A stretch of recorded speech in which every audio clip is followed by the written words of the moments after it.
summer, Annie and Clarabelle were packed full of people going to the beach.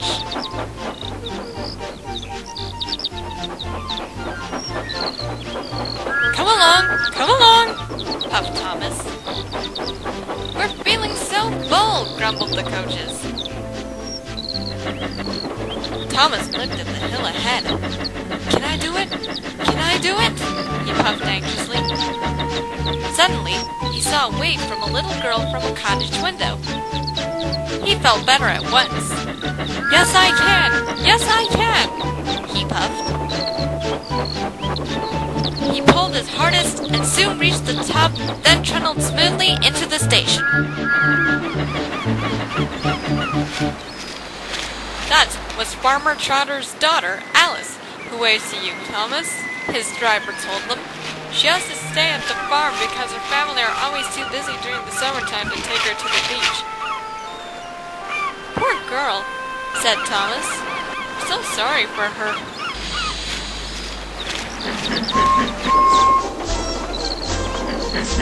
Carriages are full during summertime. Thomas, Emily, Toby, and Daisy didn't mind the hard work. But then it began to rain. It rained for days and days. Thomas didn't like it, nor did his driver. Off we go, Thomas, he would say. Pull hard and get home quickly. Alice won't wave today. But whether she waved or not, they always whistled when they passed the lonely little cottage at the top of the hill.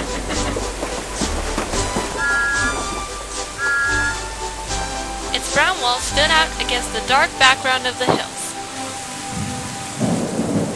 Hello! Exclaimed Thomas's fireman one day. Look at that! The driver came across the cab. He then applied the brakes as a landslide developed across their path. Jack Robbins! Exclaimed the driver. We shan't get through that, the fireman said doubtfully. We could try, said Thomas with determination. Mud isn't as hard as snow, and they need the supplies up at High Farm where the roads are flooded. The driver reluctantly decided to give it a go. Do your best, Thomas, he told him.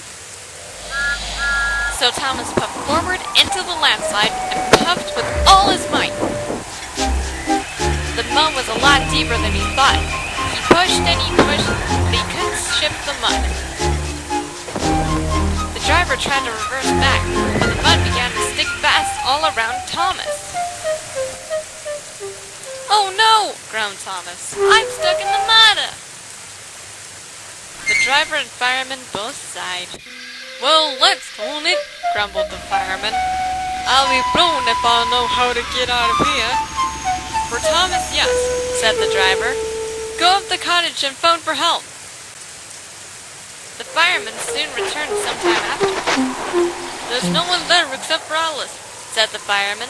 Her parents are stuck in the barn due to the thunder, lightning, and high wind. But we've made the phone call and help will soon be here. But Alice said we can take shelter at the cottage until help arrives. Phew, answered the driver with relief. God bless you, little girl. Thomas was left alone, wet, sad, and firmly stuck. I hope someone comes quickly, he cried. If there's another landslide, I'll be buried for sure. At Marin Station, Harold the helicopter hovered down to find Rosie. Heavy rains has caused a landslide at High Farm and Thomas is stuck in the mud, he shouted. See if you can go and help him, please. I'll try, replied Rosie. I'd be careful, too, Harold added. More high winds are on the way. And with that, he flew back on his way.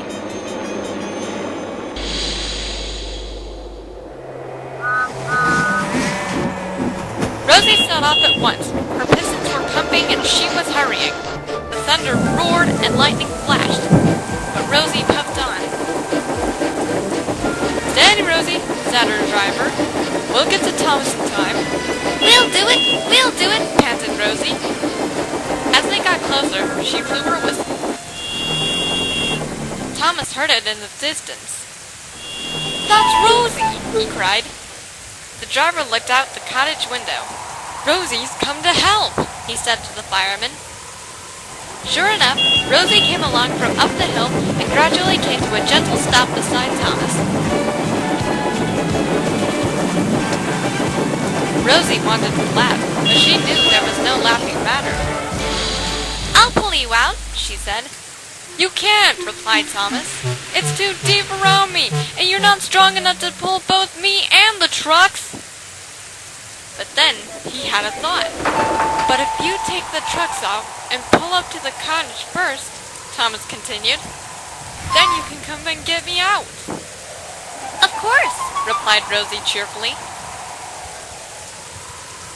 Once she changed tracks, Rosie then coupled up behind Thomas's trucks and soon headed off to High Farm. Thomas was pleased. "Thank goodness for Alice and Rosie," he puffed. It wasn't long before Rosie came back to get Thomas out. She also had a little surprise for him, too. "There's someone on board who wants to thank you, Thomas," Rosie called out. "Well, well," Thomas smiled. "Look who it is." It was Alice, Rosie's cab. "Thank you for ringing for help," Thomas said to Alice. "Thank you for delivering the supplies," Alice smiled back. "Mummy and Daddy will be pleased. It's to help them with their work on the farm, but this weather hasn't helped matters." "No, it hasn't," agreed Thomas. "But thank you all the same. And thank you too, Rosie." "What are friends for?" said Rosie, and gave Thomas a cheerful whistle. The next day, it was cloudy. Thomas was pumping up from the junction to High Farm with a special train for Alice.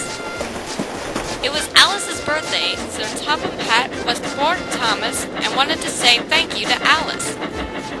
"Beep, beep, beep, beep! Happy birthday!" whistled Thomas. "The engines and I," said Sir Topham Hatt, "hope you will accept these gifts and tickets to the South Coast with your mum and dad, Alice. We cannot thank you enough for all you've done. Goodbye and many happy returns." "Oh, thank you, sir," smiled Alice happily. "You are very good to me." Once the parcels were unloaded, Thomas set off back down the line. Alice and her family are now at the South Coast, having a wonderful time at the beach. Thomas and Rosie are looking forward to the time when they can welcome her home.